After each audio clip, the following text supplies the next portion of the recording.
And with me now is the former Labour leader, Jeremy Corbyn, and MP.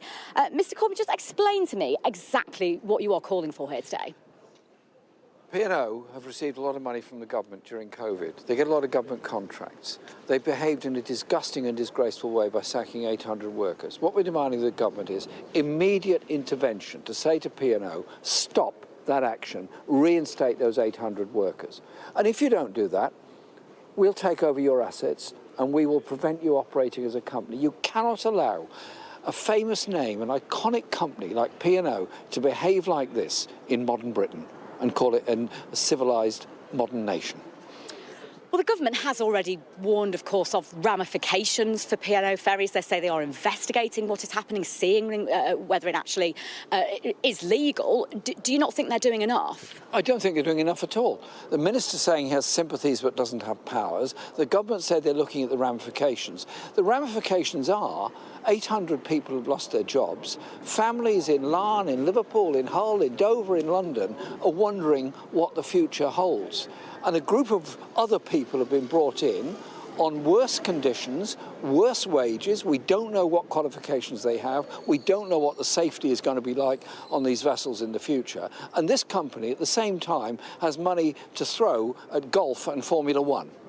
This is a contrast of the way this company behaves. I think what we need is the government saying pretty bluntly to them, if you don't get your house in order and become a decent, fair and reasonable employer like you should be, then we will take you over.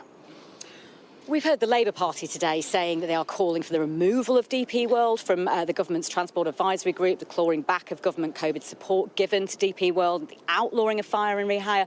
Are you happy with the Labour Party's response overall and Sir Keir Starmer's response, or is there more that you would have them do? That is a good start.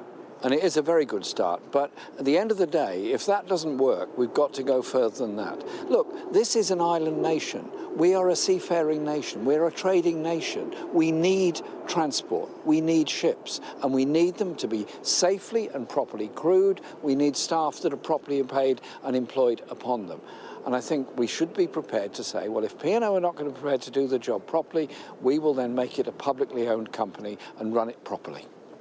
We've also heard kind of noises today about some possible legal action about this from the unions. What form could that take? Well, the form, I think, could be to demand a legal intervention to restrain P&O from sacking the workers that they've done. It could also be on the basis that there was no information given to the workforce and no consultation taken. And so it will be up for legal advice that's going to be taken. But I would imagine that the RMT, a very experienced, very effective trade union, will be talking to their lawyers at the moment to make sure that action is taken in all fronts. It's going to be industrial action, it's going to be demonstrations, it's going to be in Parliament, it's also going to be legal action. I've heard today that dockers in Hull, out of sympathy with the RMT members who've lost their jobs, are refusing to allow a ship to sail today. Thank you very much for joining me this afternoon, Mr. Corbyn. Thank you. Thank you.